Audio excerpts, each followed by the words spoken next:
Alright. Good morning. Time for more changes made to the Bible by the Joseph Smith translation. If you remember, I made two lists. One's just stories and one is other changes.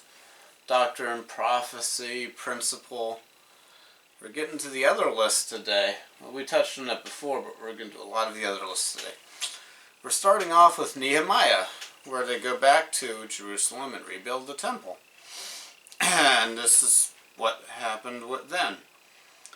King James Version, they clave to their brethren, their nobles, and entered into a curse and into an oath to walk in God's law, which was given by Moses, the servant of God. Alright, now that's what the King James says.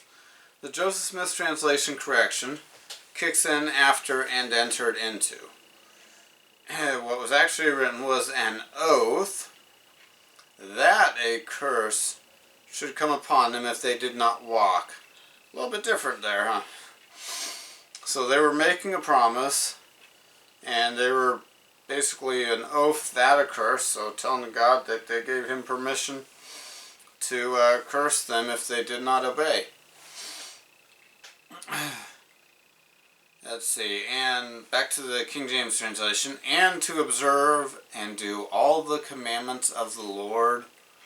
King James says, our God. Joseph Smith translation says, their God, and his judgments and statutes. Not a big difference, because this is a record kept by Jews, so I hope they all have the same God, but these people were, it's a slight change. They were thinking it's their God they were promising this to. Next one is Job. Alright, we've got 2 chapters in Job that have a one-word correction.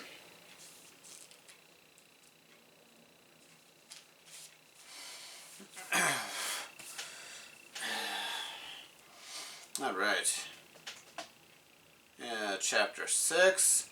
Now there was a day when the sons of God came to present themselves before the Lord, and Satan came also among them. Joseph Smith translation correction.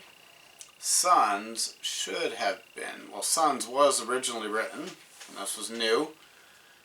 Children.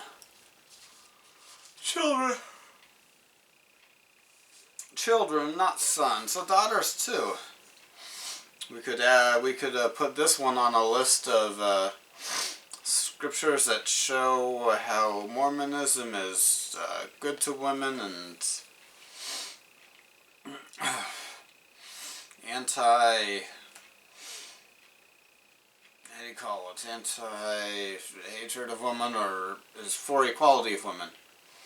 Alright. And 2. Again there was a day when the sons of God came to present themselves before the Lord, and Satan came also among them to present himself before the Lord. And it should have been children. It was children when it was originally written. Children, not sons. And now let's get to the Psalms, which are not stories. Which is why they are on my list of doctrines, principles, and prophecies. We're starting off with Psalm 11.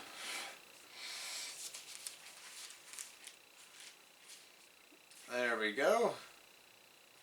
And right away it says go to the appendix on the first verse. Let's see. In the Lord put I my trust. How, say ye my soul, flee as a bird to the mountain. For lo, the wicked bend their bow. They make ready their arrow upon the string, that they might privily shoot at the upright in heart.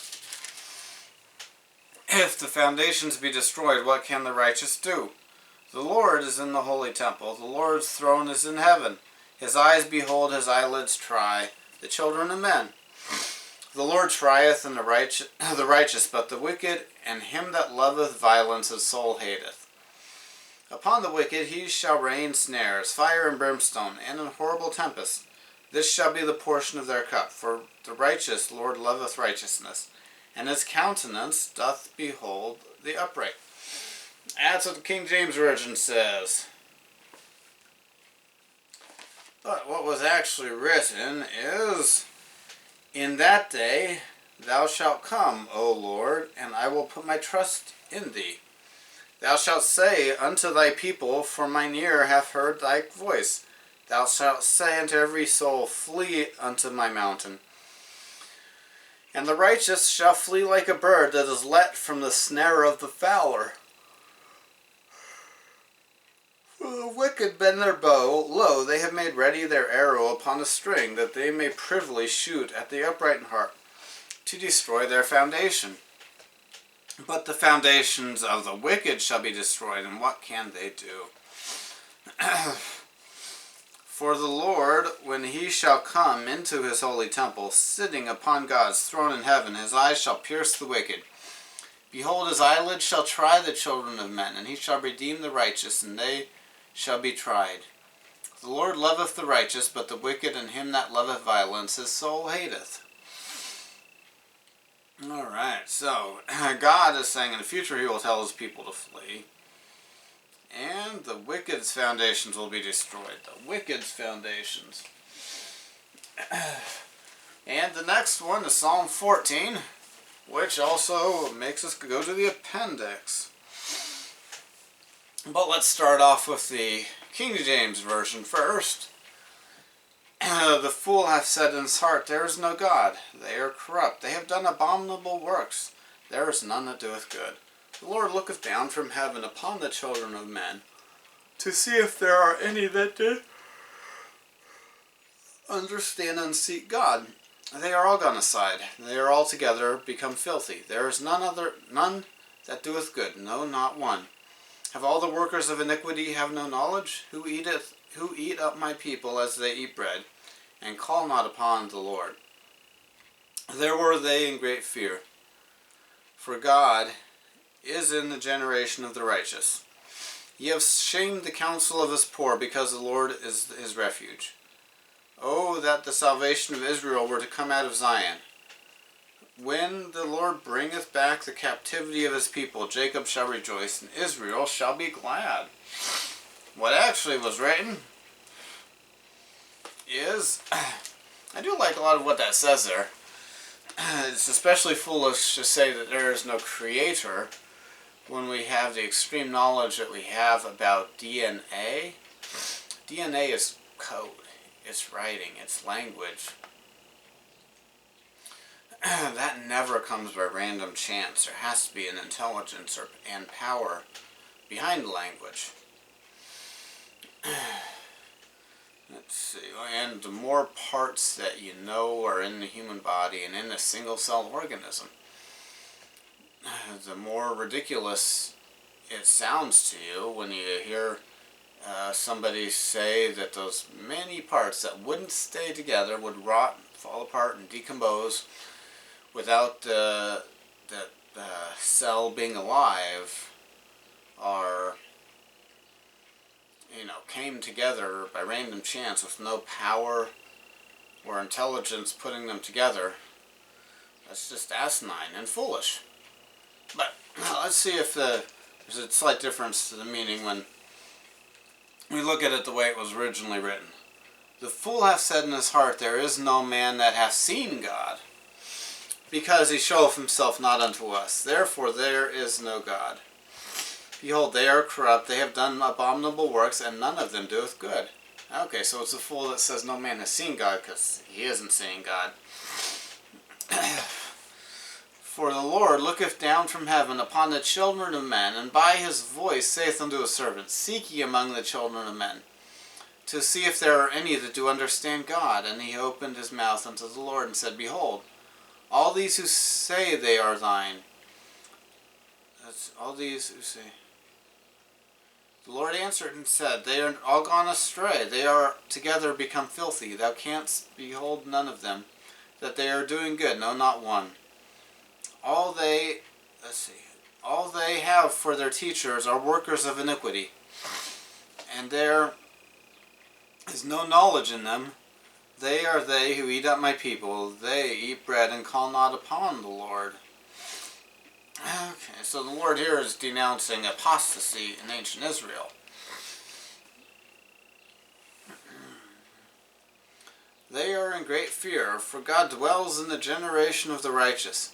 He is the counsel of the poor, because they are ashamed of the wicked, and flee unto the Lord for their refuge. They are ashamed of the counsel of the poor, because the Lord is his refuge. O that Zion were established out of heaven, the salvation of Israel. O Lord, when wilt thou establish Zion? Okay, there's a question that isn't there in the King James translation. When the Lord bringeth back the captivity of his people, Jacob shall rejoice. Israel shall be glad. There we go. And 15. Psalm 15.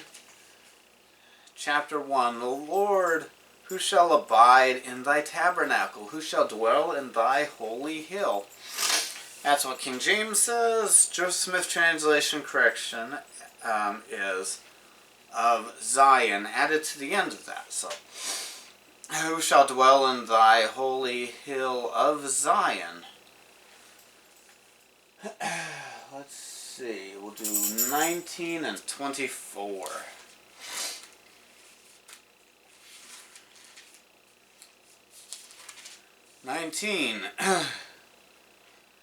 Verse. Okay, here's a one-word correction. 13.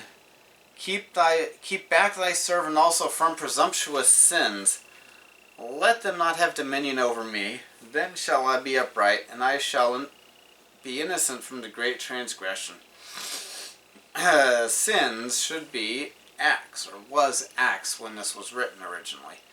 Keep back thy servant also from presumptuous acts. And 24. Alright. 24 is, sending us to the appendix. This one doesn't start until verse 7. Let's see what it says in the King James translation before I go to the appendix. Lift up your heads, O ye gates, and be ye lift up ye everlasting doors, and the King of glory shall come in. Who is the King of glory? This King of glory. The Lord strong and mighty, the Lord mighty in battle. Lift up your heads, O ye gates, even lift them up, ye everlasting doors, and the King of glory shall come in. Who is this King of glory? The Lord of hosts. He is the King of glory. But what was actually written is covered by my bookmark. There we go. Lift up your heads, O ye generations of Jacob, and be ye lifted up. And the Lord strong and mighty, the Lord mighty in battle, who is the King of glory, shall establish you forever. And he will roll away the heavens, and come down to redeem his people, to make you an everlasting name, to establish you upon his everlasting rock. Lift up your heads, O ye generations of Jacob. Lift up your heads, ye everlasting generations. And the Lord of hosts, the King of kings. Even the King of glory shall come unto you, and shall redeem his people, and shall establish them in righteousness.